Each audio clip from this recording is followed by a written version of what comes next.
نحمده ونصلي على رسوله الكريم وبعد فأعوذ بالله من الشيطان الرجيم بسم الله الرحمن الرحيم قد نرى تقلب وجهك في السماء فلنولينك قبلة ترضاها فول وجهك شطر المسجد الحرام صدق اللہ العظیم۔ میرے معزز خواتین و حضرات، بقرہ کی آیت نمبر 144 آج میں نے دوبارہ تلاوت کی ہے۔ پہلے بھی اس پر ایک درس گزر چکا ہے، کچھ بات اس میں مزید عرض کرنی ہے۔ وہ یہ ہے کہ اللہ جل شانہ نے کعبہ شریف کو قبلہ کیوں بنایا، اس میں حکمت کیا تھی۔ دیکھیے،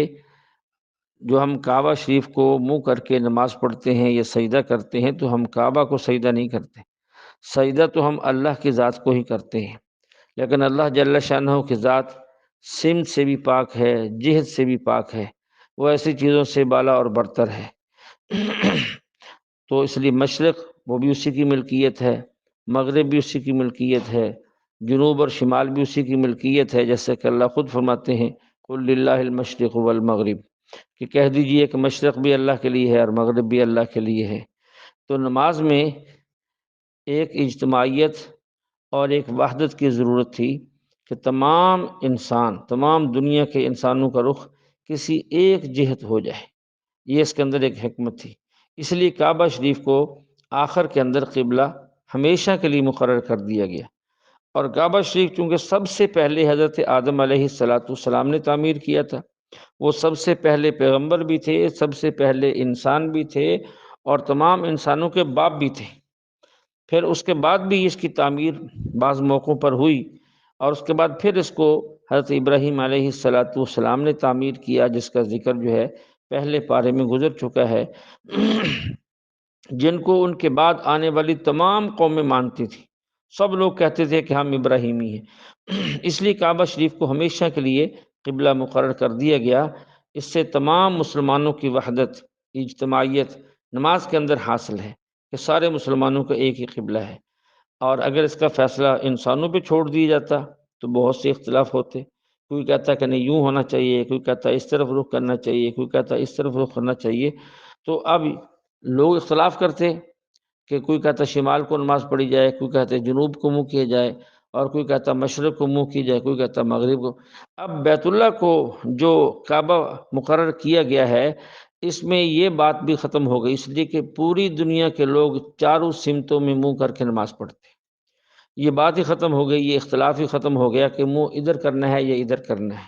جو لوگ بیت اللہ شریف سے سمت مشرق میں رہتے ہیں، جیسے میں نے پہلے عرض کیا، پاکستان، انڈیا، بنگلہ دیش، چائنا، اور اس کے بعد انڈونیشیا، ملیشیا، تھائی لینڈ، یہ سب لوگ آخر زمین تک یہ سمت مغرب کو منہ کر کے نماز پڑھتے ہیں کہ مسجد حرام ان کے سامنے آتی ہے۔ اور جو لوگ بیت اللہ شریف سے سمت جنوب کی طرف رہتے ہیں، جیسے یمن کے لوگ ہیں، افریقہ کے بہت سارے ملک ہیں، حتیٰ کہ ساؤتھ افریقہ تک، اس سمت کے لوگ جب نماز میں رخ کرتے ہیں تو شمال کی طرف منہ کر کے نماز پڑھتے ہیں، کیونکہ مسجد حرام اس سمت میں ان کے سامنے ہوتی ہے۔ اسی طرح قبلہ سے جو لوگ سمت شمال کی طرف رہتے ہیں، بہت سے ملک ہوں گے، شام ہو گئے، ترکی ہوگا، اور اس سے اوپر جو ہے بہت سارے ملک ایسے ہوں گے یورپ کے، جب وہ نماز پڑھتے ہیں تو وہ اپنا رخ جو ہے، جیسے کہ مدینہ والے خود لوگ ہیں، مدینہ منورہ کے لوگ، وہ اپنا رخ جو ہے جنوب کی طرف کرتے ہیں، اس لیے کہ قبلہ اور مسجد حرام ان کے سامنے اسی سمت میں آتی ہے۔ اور جو لوگ بیت اللہ شریف سے سمت مغرب میں رہتے ہیں، جیسے مصر ہے، سوڈان ہے، الجزائر ہے، تیونس ہے، مراکش المغرب ہے، تو وہ لوگ جب نماز پڑھتے ہیں تو وہ مشرق کی طرف منہ کر کے نماز پڑھتے ہیں، اس لیے کہ قبلہ اور مسجد حرام ان کے سامنے اس وقت ہوتی جب وہ مشرق کو منہ کریں۔ تو ساری سمتوں میں جو ہے اللہ کی بات کی جاتی ہے۔ یہ فرمایا قل للہ المشرق مشرق بھی اللہ کی ہے، مغرب بھی اللہ کی ہے، اور ایک جگہ فرمایا اینما تولوا فثم وجہ اللہ، جدھر بھی رخ کر لو اللہ کو سامنے پاؤ گے۔ تو اس میں پورا ایک اس بات کا اظہار ہو گیا ہے کہ ساری دنیا کے لوگ چاروں طرف رخ کر کے نماز پڑھتے ہیں۔ ہوتے ہیں، بلکہ ساری سمتوں میں، اگر درمیان کی سمتوں میں بھی شمار کیا جائے تو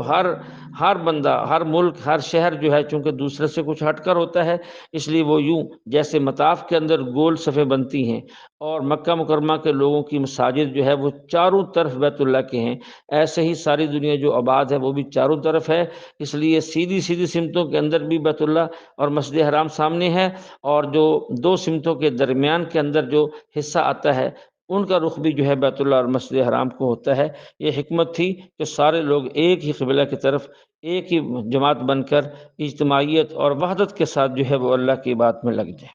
اور آخر میں اللہ فرماتے ہیں وَإِنَّ الَّذِينَ أُوتُوا الْكِتَابَ لَيَعْلَمُونَ أَنَّهُ الْحَقُّ، اللہ فرماتے ہیں جن لوگوں کو ہم نے کتاب دی تھی یعنی اہل کتاب، یہودی ہیں، عیسائی ہیں،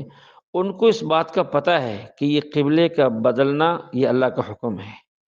کعبہ شریف کا متعین ہونا یہ رب کا حکم ہے اور یہ صحیح ہے اور یہ حق ہے، ان کو اس میں شک نہیں، لیکن مانتے کیوں نہیں ہیں؟ ضد کی وجہ سے،